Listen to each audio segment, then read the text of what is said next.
guys, it's Catherine, and this is Little Bits of Heaven Homestead, where everything we do is a little bit of heaven. So I'm on a little early today, and I thought I'd pop on from a really odd place, my car. So homesteading is kind of an all-inclusive thing, and I think most homesteaders can relate that most vehicles frequently become livestock hauling machines. So today, my topic is chickens, community, and kindness. So I would like to tell you that I'm here on this channel by my own doing, and that would be a big fat lie.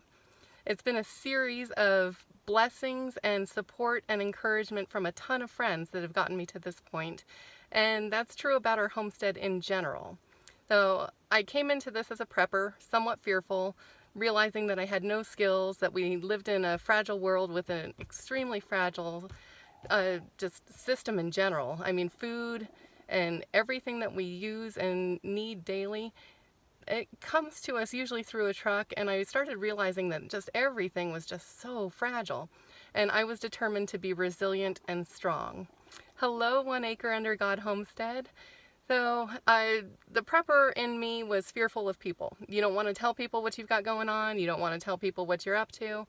And homesteading was such an evolution, and I'm so thankful that we went that way, because homesteading is really about community. It's about sharing. It's about edifying, uplifting each other up. Hello, Moonchild Farm. So you started the same way, right? I think that that's a natural evolution, and I've talked to preppers about that we seem to evolve, that we go into this fearful, we're scared about everything collapsing, we start stocking supplies, we realize our supplies too are finite, that they won't last forever, and then what?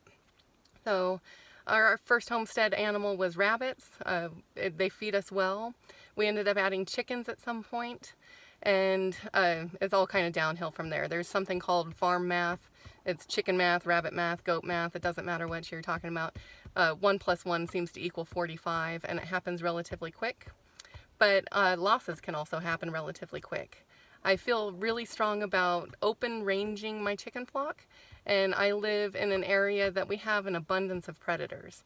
And so this year specifically, I've taken more losses than we ever have. In years past, it would be 1 or 2 chickens would go missing, maybe a duck. This year, I've lost, and I don't even know the count. It's more than 20 chickens. I lost nearly my entire duck flock aside from 2. We've been rebuilding, we've been hatching, and we've got a bunch of young birds. Hey, Christy Betts, welcome. But so we're still in the rebuilding phase. One of my community supports and encouragement, and probably one of the main reasons I am here, is my good friend Wednesday. About 4 years ago, I was offered a weekly column in our local newspaper, writing about raising food. And I really didn't want to do it. I didn't want to open up our lives. I didn't want to share. It's really scary living raw and open, especially when you start talking about eating your own animals. As I know that that goes against societal norms and grains, and it's, even though most of us come from ranching and farming roots, we've really become disconnected. And people, I mean, you'll hear it's kind of a joke, but it's not a joke, that why don't you buy your meat at the grocery store wrapped in plastic and on styrofoam like normal people do? That way that no animals have to die. And as a homesteader, we joke about that, but the harsh reality is, as a society, there are so many people who really, truly believe that. So being able to reconnect and learn it's been an adventure. It's been emotional. It's been hard, but it's been so rewarding. So this past week in my weekly column, I had written about my chicken losses and how we're in the process of rebuilding, but even though we have chickens on the property, we have not put a single bird in our freezer yet this year. And it's a little discouraging when you go out every day and you spend hours every day caring for your animals and they're not feeding you, because that's not serving their intended purpose.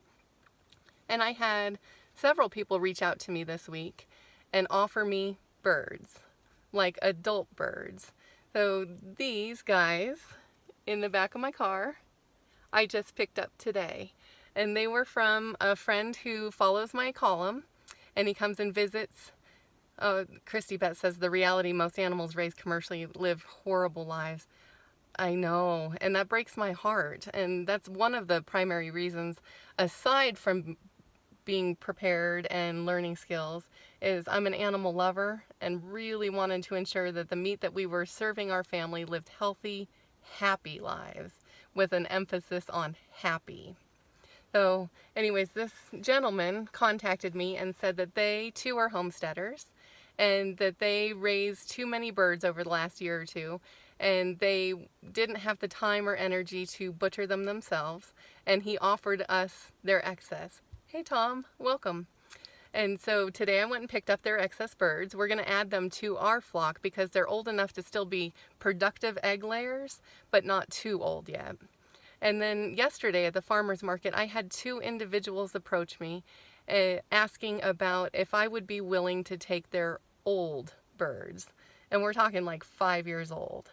And it was an older woman, and she was practically in tears when I said, I'll take them. They'll be tough. I'll pressure cook them, but we will put them in our freezer, or more likely on our shelf. And she was almost in tears thanking me. And another gentleman, he walked her over and offered the exact same thing. And he looked at me and he says, you know, I am willing to guess that there are quite a few in this community that are in the same situation. We got chickens, we want them for eggs, we enjoy their company, but once they have outlived their productive egg-laying lives, they really just become pets with almost no purpose. And so he was suggesting that I put it out in the community that not only would we be willing to take older birds, that we would properly and humanely butcher them and use them to feed our family. And he said that he thinks that that would be really appreciated. Not just necessary, but appreciated, because there is an abundance of people who have gotten into the chicken raising game, but they just don't have the heart to be able to butcher their own animals. And to be able to send them to some place where they know that they're going to serve a purpose and feed a family made them feel good. So I wanted to encourage you on your homesteading journey to network, talk to people, share what you're hoping for, looking for, needing and wanting, meet other people's needs and extend kindness back to them. And with that community, you will be blessed yourselves. So Christy says her hens are 2.5 years and not laying as much. Mine are currently in molt, and with the shortened daylight hours, our egg production is pretty sad right now. So I'm not looking optimistically at these guys. I don't know if you can see them well, for being immediate egg layers, but I'm hoping that they do decent production in the spring. And if not, then we'll put them in our freezer and move on with life. So I just wanted to share that thought with you guys. I had planned on doing something else tonight as far as a show goes, and so I have what I was going to do tonight. I'll probably push that off and maybe do it Saturday. So I hope you guys got something of value. I so appreciate you joining me here. And take care. If you have any questions or comments, please leave them below. And we will talk to you soon. Take care, guys. Bye.